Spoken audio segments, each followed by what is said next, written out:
दिल इबादत कर रहा है, धड़कने मेरी सुन, तुझको मैं कर लूँ हासिल लगी है।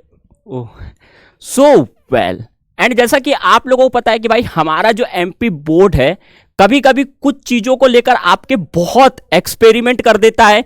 कई हद तक कि वो सक्सेसफुल तो होता है, लेकिन कभी कभी वो कुछ ऐसे एक्सपेरिमेंट भी कर देते हैं जो होना पॉसिबल नहीं लगता है। ठीक है, अभी से कुछ दिन पहले हमारा जो एमपी बोर्ड है उसने रुक जाना नहीं योजना के माध्यम से एक ऐसा ही एक्सपेरिमेंट आप लोगों का किया था, जहां पे आपकी सॉफ्टवेयर से कॉपी चेक करने की बातें कही जा रही थी। मतलब कि डिजिटल कॉपी चेकिंग आपकी की जाने की बातें कही थी। उसको लेकर एक्सपेरिमेंट ऑलरेडी हमारा एमपी बोर्ड कर चुका है, जिसके बाद में बहुत सारे बच्चे मुझे जो है क्वेश्चंस कर रहे थे यही कि भाई ये डिजिटल कॉपी चेकिंग का क्या फंडा है, क्या एमपी बोर्ड इस डिजिटल कॉपी चेकिंग को अपने बोर्ड एग्जाम्स में लाने वाला है, और डिजिटल कॉपी चेकिंग अगर होती है तो उससे हमारा क्या फायदा है, हमारा क्या नुकसान है, क्या इसके बेनिफिट है, क्या इसके भाई जो भी चीजें हैं वो होंगी, क्या हम जो अगर मन से क्वेश्चंस लिखाते हैं वो अगर एआई वो सॉफ्टवेयर डिटेक्ट नहीं कर पाए तो हमारे मार्क्स कटेंगे। आइए समझते हैं डिजिटल कॉपी चेकिंग जो एमपी बोर्ड एक्सपेरिमेंट कर रहा है उसके ऊपर। इस वीडियो को एंड तक जरूर देखना, एंड अगर चैनल पर नहीं हो तो ऑल्सो सब्सक्राइब जरूर कर दीजिएगा ऐसी एमपी बोर्ड से जुड़ी हर एक खबर पाने के लिए।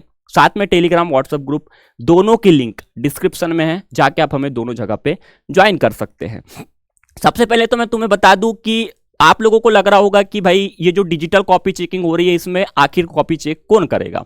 तो देखो, ये डिजिटल कॉपी चेक तो हो रही है, लेकिन इसमें आपकी कॉपी जो चेक है वो आपके टीचर्स ही करेंगे। आपके टीचर्स नहीं, मतलब कि जिन टीचर्स को वहां पे काम दिया गया है कॉपी चेकिंग का, जो सेंटर्स अलॉट किए गए हैं उन्हीं के अंदर में वो कॉपी चेक करेंगे।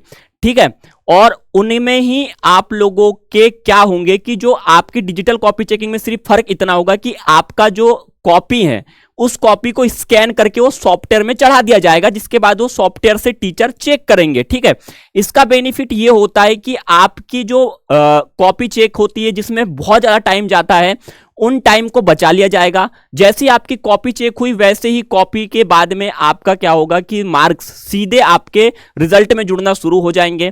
थर्ड चीज ये होगा कि गलतियां बहुत कम होती हैं, लेकिन यहां पे कई लोगों को लगता है कि एआई कॉपी चेक कर सकता है। देखो, मैं नहीं बोलता कि एआई कॉपी चेक नहीं कर सकता भाई, हमारे यहाँ पे इतनी ज्यादा एआई का भी सिस्टम चालू है, सब आपको पता है कि एआई कितना पावरफुल अभी हो चुका है, कर सकता है, इन फ्यूचर करेगा भी शायद, कोई बड़ी बात नहीं है ये।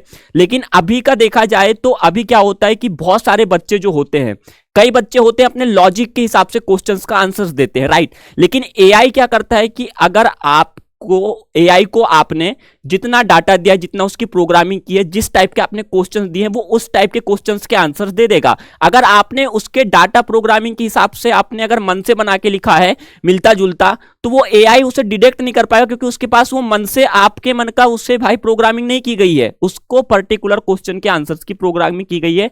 तो इन केसेस में एआई आपके लिए दुष्प्रभाव भी हो सकता है। तो इसलिए टीचर्स जो हैं वो हमारे चेक करती हैं, क्योंकि बच्चे मन से बना के भी बोर्ड एग्जाम्स में कॉपियां लिखते हैं, तो ये पॉसिबिलिटी नहीं है। तो इसको लेकर क्या है कि एमपी बोर्ड ने एक्सपेरिमेंट अपने रुक जाना नहीं योजना के जो पेपर थे उनमें ऑलरेडी कर चुका है, और वो कई हद तक सक्सेसफुल है। लेकिन मैं आपको बता दूं कि ये जो आपकी डिजिटल कॉपी चेकिंग है, इसको लेकर अभी बोर्ड एग्जाम्स में इसको ट्राई कर रहे हैं, नहीं कर रहे हैं, या फिर कौन सा सॉफ्टवेयर के द्वारा इसे कर रहे हैं, क्योंकि पहले तो सॉफ्टवेयर बना के इसे किया गया था।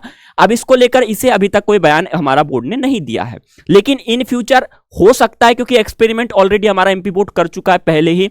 अगर इसमें कुछ और भी चीजें ऐड करके होता है तो अभी एमपी बोर्ड इस चीज को लेकर खुल के बयान नहीं दे रहा है, लेकिन बयान अभी, क्योंकि देखो आपका उसका और आपका सबका मेन फोकस कहां पे, आपके बोर्ड एग्जाम्स में। ठीक है, आपको उसका सबसे पहले तो पेपर देने पड़ेंगे, तभी तो कॉपी चेक होगी।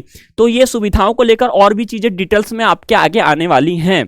मैंने आपको इसलिए बता दिया कि आप ऐसे कुछ चीजें अगर आपकी होती हैं तो आप उसके हिसाब से भी अपनी तैयारी करके चलो, बट टीचर्स ही आपकी कॉपी चेक करेंगे। इसमें फायदे बहुत होते हैं, बस ये डिजिटल कॉपी चेकिंग का मतलब ही है, एआई आपकी कॉपी चेक नहीं करने वाला है। तो इस चीज का आपको इतना डरना नहीं, क्योंकि बहुत सारे सवाल आप लोग वो जो पुराने प्रीवियस डिजिटल कॉपी चेकिंग को देखने के बाद में कर रहे थे, तो ये आपको शायद क्लियर हो चुका होगा। ठीक है, और भी बहुत सारी चीजें हैं जो आने वाले समय में एमपी बोर्ड मुझे लगता है कि ट्राई करेगा ही करेगा, क्योंकि बहुत सारी चीजें ट्राई कर रहा है। और इस बार हमारा जो एमपी बोर्ड है लिटरली वो स्ट्रिक्ट भी हुआ है सब मामलों में लेकर, बाकी कोई बदलाव भी होंगे तो मैं तुम्हें बताऊंगा, ठीक है। ऐसे में अगर आफ्टर 12th आप कोई बेस्ट यूनिवर्सिटी की तलाश कर रहे हैं, बढ़िया यूनिवर्सिटी भाई कि मुझे पढ़ना है 12th के बाद, अच्छा प्लेसमेंट चाहिए भैया अपने को करोड़ों का, ऐसे में रिकमेंड करूंगा मैं इंडिया की one of the best university Sharda university का। अगर आप इसका कॉलेज रैंकिंग में देखोगे तो इसे A++ मिला है, जो कि एक अच्छा होता है। जो यूनिवर्सिटी काउंसलिंग कमेटी होती है उनके द्वारा ये डिसाइड किया जाता है किस यूनिवर्सिटी को कितना रैंक देना है, तो ये one of the best rank आप बोल सकते हो। और अगर आप इसमें पढ़ना चाहते हो तो हमारे लिंक डिस्क्रिप्शन में और कमेंट बॉक्स में दी गई है, आप वहां से जाकर अभी अगर अप्लाई करते हैं देन आपको 100% स्कॉलरशिप मिलेगी आपके आने वाले एडमिशंस पे। और अगर आप फॉर्म भर दोगे तो आपको हमारी जो टीम है पूरी कंसल्ट भी कर देगी इसको लेकर, आपके जो भी सब्जेक्ट या डाउट चल रहे हैं आफ्टर 12th क्या करना है तो उसको लेकर। फिलहाल की सिर्फ इतना था, मिलते हैं अपने नेक्स्ट वीडियो में, तब तक के लिए बाय बाय, जय हिंद। एंड अगर चैनल पर हो तो ऑल्सो सब्सक्राइब भी जरूर कर दीजिएगा।